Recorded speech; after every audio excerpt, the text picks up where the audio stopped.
A polícia americana investiga um ataque a tiros no norte da cidade de Houston, no Texas. A polícia de lá fala em várias vítimas. O nosso editor de internacional, Marcelo Favalli, está acompanhando esse caso e tem as informações para a gente ao vivo. Favalli, o que está acontecendo nesse momento? Essas imagens são ao vivo.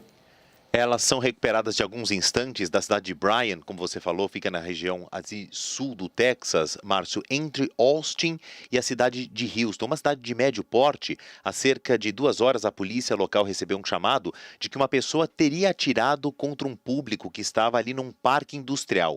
A própria polícia de Bryan veio ao público dizer que há várias vítimas, se referindo a feridos. A gente ainda não tem uma confirmação de que alguém tenha morrido nesse ataque e todos esses feridos foram levados para hospitais da região, mas a polícia ainda não fala de um número preciso. A informação mais importante no momento é que esse atirador, ele ainda está à solta. Aí é o momento em que a polícia de Bryan vem a público para falar aí das últimas informações, pede para que todos se afastem dessa região para facilitar a busca por esse suspeito.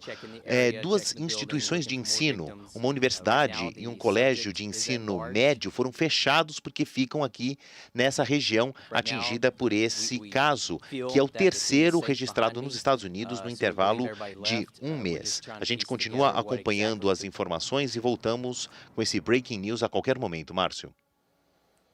Só te fazer mais uma pergunta em cima exatamente dessa informação. Já é o terceiro, é um começo de ano bastante duro para os americanos também, já acostumados a esse tipo de tragédia, mas são 3 grandes tiroteios em massa. Eu me recordo muito bem o de Atlanta, em casas de massagem, outro também num supermercado no Colorado, agora esse no Texas. O governo Biden já tinha se posicionado de alguma maneira de tentar controlar a venda de armas, a circulação de armas no país. Alguma coisa na prática ele já começou a tentar fazer, pelo menos, Favalli? A gente tem essa informação?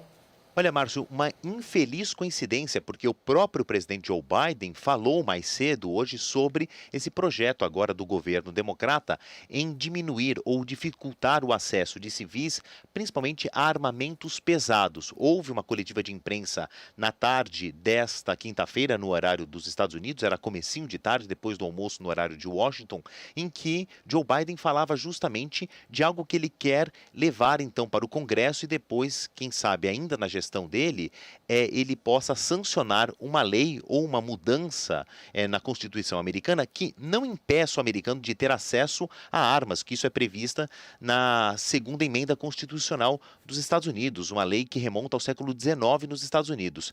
É uma grande discussão na América do Norte de um modo geral, principalmente nos Estados Unidos, mas o que o governo Biden quer, uma bandeira dos democratas, é dificultar o acesso, dificultar que um cidadão comum que já tenha passagens pela polícia, que já tem um histórico de problemas psiquiátricos, por exemplo, não consiga comprar armamentos pesados. O que a gente sabe desse caso, dessas imagens recuperadas que nós estamos vendo aí em Bryan, no Texas, é que alguém com um armamento pesado num curto espaço de tempo atirou contra pessoas num parque industrial. A polícia agora acaba de dar uma informação de que trabalha com a hipótese de que um ex-funcionário ou alguém que foi reconhecido por essas vítimas tenha atirado aí contra supostos ex-colegas de trabalho. Ainda não se tem uma certeza absoluta sobre essa linha de investigação, mas a polícia já começa a trabalhar com a hipótese de que o autor dos disparos, também não se fala claramente se foi um homem ou uma mulher, disparou contra pessoas que ele supostamente conhecia, ou que já tinha trabalhado ali, ou fosse da vizinhança onde ele morava nessa região industrial de Bryan. Márcio. Marcelo Favalli falando ao vivo dos estúdios da CNN Brasil na Avenida Paulista sobre mais esse tiroteio nos Estados Unidos. A polícia ainda não sabe exatamente o número de vítimas, de feridos, sabe apenas que o suspeito está foragido num parque industrial no Texas. Obrigado, Favalli.